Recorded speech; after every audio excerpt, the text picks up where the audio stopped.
حضرت عمر کے دور میں ایک دفعہ دو عورتوں نے ایک ہی جگہ دو بچوں کو جنم دیا، ایک لڑکی اور ایک لڑکے کو۔ اس کے بعد دونوں عورتوں کا آپس میں جھگڑا ہو گیا۔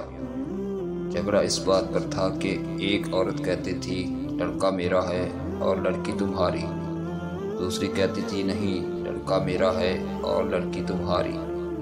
لوگوں نے جب ان کا جھگڑا دیکھا ان دونوں عورتوں کو حضرت عمر کے پاس لے گئے اور سارا قصہ بتایا اور کہا آپ ان میں ٹھیک فیصلہ کریں۔ حضرت عمر نے کہا حضرت علی کو بلایا جائے، وہی ان کا ٹھیک فیصلہ کر سکتے ہیں۔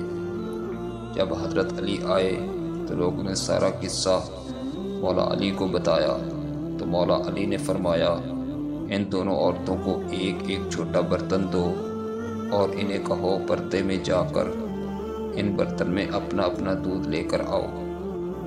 جب ان عورتوں نے دودھ لا کر دیا تو مولا علی نے فرمایا کہ ایک میزان لایا جائے۔ جب میزان لایا گیا تو مولا علی نے اس میزان پر دونوں عورتوں کا دودھ رکھ کر تولا۔ ایک کا وزن کم تھا، دوسرے کا زیادہ۔ مولا علی نے فرمایا کہ جس کے دودھ کا وزن زیادہ ہے اس کا لڑکا ہے اور جس کے دودھ کا وزن کم ہے اس کی لڑکی ہے۔ یہ دیکھ کر لوگوں نے کہا یا علی آپ نے یہ فیصلہ کہاں سے اور کیسے کیا؟ مولا علی نے فرمایا قرآن سے۔ سب لوگ اپنے اپنے گھروں میں جا کر قرآن کھول کر دیکھنے لگ گئے کہ کہاں لکھا ہے دودھ والا قصہ۔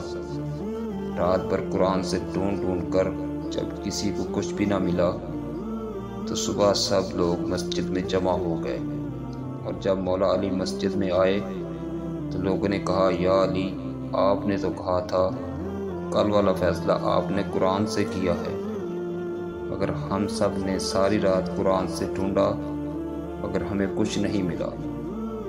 مولا علی نے فرمایا کیا قرآن میں تم نے وہ آیت نہیں پڑھی کہ مردوں کا حصہ عورتوں سے 2 گنا ہوتا ہے؟ سب نے کہا ہاں یہ آیت تو ہے۔ مولا علی نے فرمایا اسی آیت سے ہی تو میں نے وہ فیصلہ کیا تھا۔ سبحان اللہ۔